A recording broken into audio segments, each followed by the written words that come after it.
central Bucks County in southeastern Pennsylvania until 4:45 p.m. At 4:13 p.m., a dangerous snow squall was located over Bedminster, or 19 miles south of Easton, moving southeast at 30 miles per hour.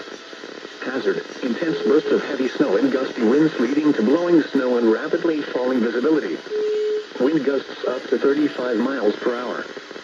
Source: radar and webcams. Impact: travel will become difficult and potentially dangerous within minutes.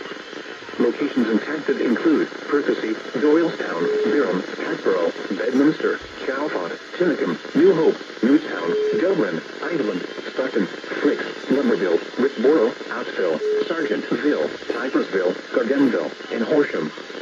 Slow down. Rapid changes in visibility and road conditions are expected with this dangerous snow squall. Be alert for sudden whiteout conditions.